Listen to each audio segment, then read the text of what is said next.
Tidjane Thiam, le parcours exceptionnel d'un surdiplômé. Et quel diplôme! Polytechnique, major de l'école des mines, INSEAD. Impossible de faire mieux. Cette année, nous n'avons proclamé aucun résultat dans les disciplines essentielles au concours général, je l'ai dit. Nous n'avons proclamé que les résultats en dessin. Le jeune Thiam, qui a 20 ans, qui vient d'être reçu à son premier coup d'essai à Polytechnique, 8e sur 300 reçus, est un garçon particulièrement brillant.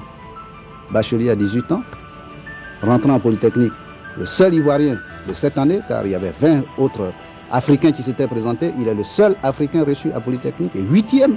C'est une chose qui se passe de commentaires. Je crois que c'est un résultat qui peut démontrer aux yeux de la jeunesse ivoirienne que l'effort paie, le mérite se paie. Si j'ai choisi l'école polytechnique, c'est parce que je crois que c'est celle qui dispense la formation scientifique la plus large et la plus étendue et qui rend donc plus facile une spécialisation ultérieure dans un domaine particulier. Âgé de 61 ans, l'âge de la sagesse, intelligent, vif, clairvoyant, intègre et passionné de l'excellence, il est un atout majeur pour servir de modèle à la jeunesse ivoirienne, en quête d'un leader capable de les rassembler autour d'un idéal commun, le développement dans la paix, la cohésion sociale, l'union et la discipline. Car pour lui, la vie humaine est sacrée. Il y a un socle minimum sur lequel il faut s'entendre. Par exemple, le fait que la vie humaine est sacrée, ce n'est pas négociable. Dès qu'on commence à faire des compromis avec ça, on va vers des choses très, très négatives. Ça, c'est une valeur fondamentale, je crois, pour moi, dans toutes les croyances spirituelles, dans tous les systèmes spirituels. La vie de l'être humain est sacrée, donc on ne doit pas tuer. Vous vous rappelez ce que le président Houphouët-Boigny disait sur le fait qu'il ne verserait pas le sang. Bon, c'est très important. Donc ça, c'est... Et je l'ai dit, je le répète, il ne faut pas accepter la violence comme moyen d'action politique. Le moyen d'action politique, c'est le discours, le dialogue. Mais ça ne m'intéresse pas d'avoir recours à la violence. Ça ne m'intéresse pas de... On peut tout faire avec des balles, sauf discuter avec. Donc, tant qu'on est dans un contexte qui est apaisé, à ce moment-là, tout est possible.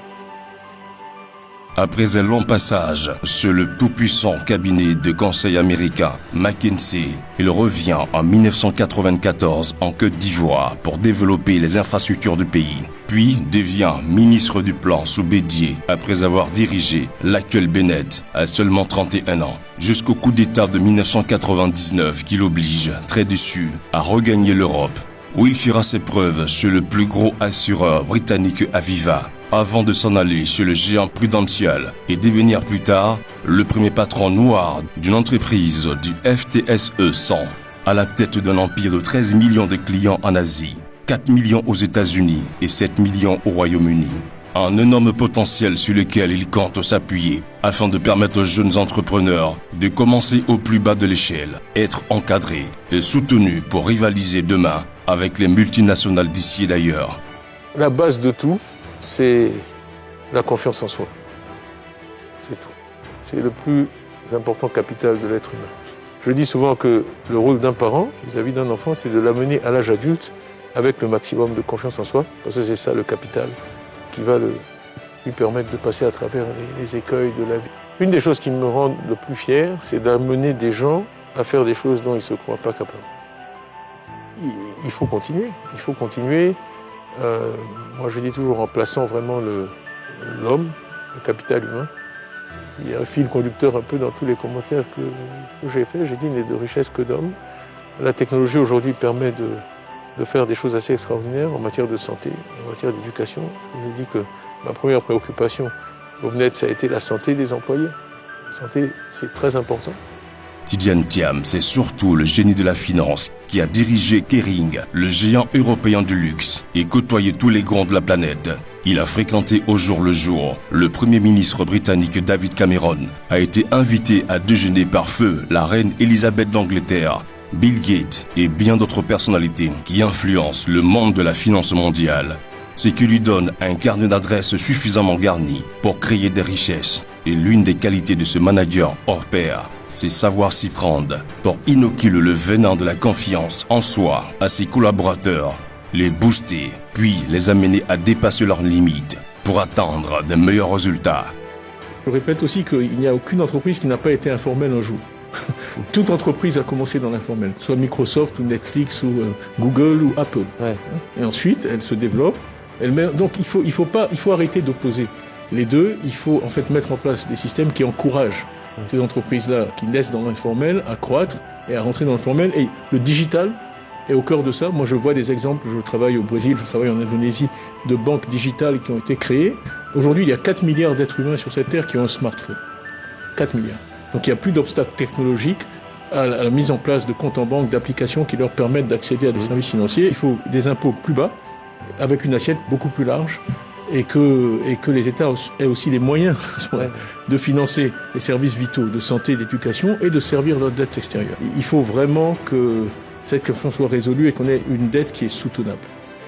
L'envoyé spécial de l'Union africaine pour mobiliser des fonds en vue de faire face à la pandémie du Covid a également fait valoir ses compétences au Rwanda, où il a été nommé président du conseil d'administration du Rwanda Finance Limited, l'agence gouvernementale chargée du développement et de la promotion du Kigali International Financial Center, une étape de son parcours qui témoigne de sa foi en la capacité de l'Afrique à devenir un continent leader demain. Moi, je vois une Afrique nouvelle, je vois des chefs d'État qui sont engagés. L'Afrique, c'est l'avenir. J'ai dit le 21e siècle sera le siècle de l'Afrique, j'en suis convaincu. Et c'est largement grâce à nos ressources humaines, grâce au capital humain, nous avons fait des progrès extraordinaires au niveau du continent. Par sa culture, sa carrière et son métier, il est surtout devenu un incroyable témoin des mutations radicales du monde, de la puissance de l'économie de marché, démontrée à suffisance lors de son passage chez le légendaire Crédit Suisse, ce qui fait de lui un homme pour qui les hautes finances et la gestion des hommes n'ont aucun secret. Ce qu'il faut faire à moyen terme, c'est rendre nos économies plus résilientes. Parce que les chocs arrivent, mais il faut vraiment que les économies puissent mieux résister. Une partie de ça, bien entendu, passe par le traitement de la dette, parce qu'une des choses qui étrangle les États, c'est d'avoir, face à un trou d'air, la nécessité de mobiliser des ressources importantes pour continuer à faire le service de la dette. Mais à moyen terme, et c'est un peu un des sujets de demain, la réponse, c'est le secteur privé. Il n'y a que le secteur privé, il n'y a que les entreprises qui peuvent créer les emplois pour la jeunesse africaine, compte tenu de la démographie du continent. Tidjane Thiam, le banquier qui a été désigné 56e personnalité la plus puissante du monde de la finance mondiale, pas de Power 100, devant le président de la Banque mondiale 60e et la directrice du FMI 62e, est une des valeurs sûres avec qui l'Afrique peut relever le défi de demain, mais également pour la promotion de la paix, du dialogue et la non-violence. Le droit le plus fondamental de l'être humain, c'est de vivre en paix et en sécurité. Donc, et la paix et la sécurité viennent quand les besoins fondamentaux des êtres humains sont traités. Donc très souvent, les problèmes de paix et de sécurité sont des problèmes sociaux ou des problèmes économiques qui trouvent leur traduction dans la violence. Je crois que c'est notre destin est entre nos mains. C'est à nous de décider de ce qui va se passer. Et ce discours que j'ai tenu 2 fois récemment et que je tiens encore aujourd'hui d'union, de rassemblement est indispensable. Je crois que ce qu'il faut éviter à tout prix, c'est ce qui divise. Donc je crois que dans notre philosophie, il faut que nous privilégions l'unité et que nous évitions ce qui divise. La peur n'est pas un outil de gouvernement et je ne peux pas croire qu'on se réjouisse que des Ivoiriens aujourd'hui aient peur. Tidjane Thiam, c'est beaucoup trop de responsabilités et de hauts faits à travers le monde que nous ne pourrions énumérer ici.